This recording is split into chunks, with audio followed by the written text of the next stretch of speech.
Manodidina ny 2 arivo sy ray alina sy ray hetsy ireo olona nahazo tombontsoa tamin'ny lahetsika fizarana sakafo maimaim-poana no tanterahan'ny Rotary Club Ivandry tao anatin'ny 2 taona sy tapany izay nisiny izany tetikasa Resto du Cœur izany tamin'ity androandroany ity no nizoran'ny andiany fahadimy amby telopolo tao anatin'ny tetsika ity tena hitetezana voany kosa no nanatanterahana izany fitindravaka Randriamanala Somra Samuel ny andindininy izay.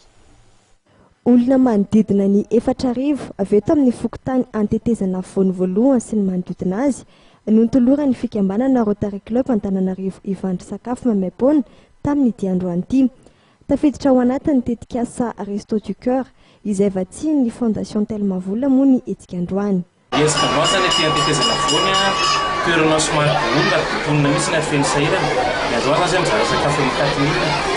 Efa nanomboka herinandro karakara etsika ity hitanareo fa maro mihitsy ankafona serana toerana ity. Tsy aminao koa fatra premier arrondissement moa zany dia misotra namana fitondram-patsakana ny ampany amin'ny sy ny fonction Telma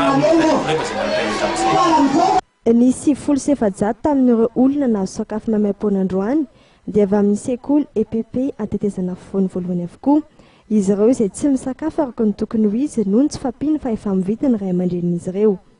Misy fiantraikany amin'ny fianarana nefa izany olana eo amin'ny tsy fampiana raha-tsakafo izany.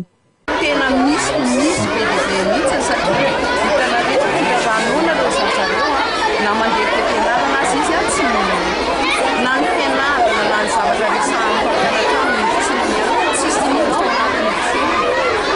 tao anatin'ny 2 taona sy tapany nisy tetikasa dia mitotaly 2 arivo sy ray alina sy ray hetsy ireo sakafo efa nozaraina maimaim-poana. Hoy ny fanamarian'ny filohan'ny Rotary Club Ivandry Andriamatoa Farid Alali.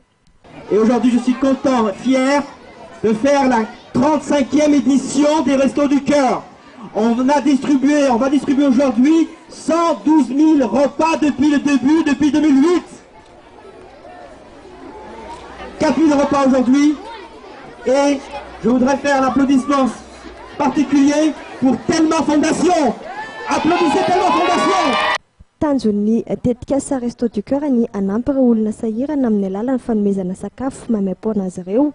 Vary sy laoka feno no atolotra ireo mpahazo tombontsoa. Ireo ankizy sy ny zokiolona no mena tombon-dahy manokana amin'ny etsika.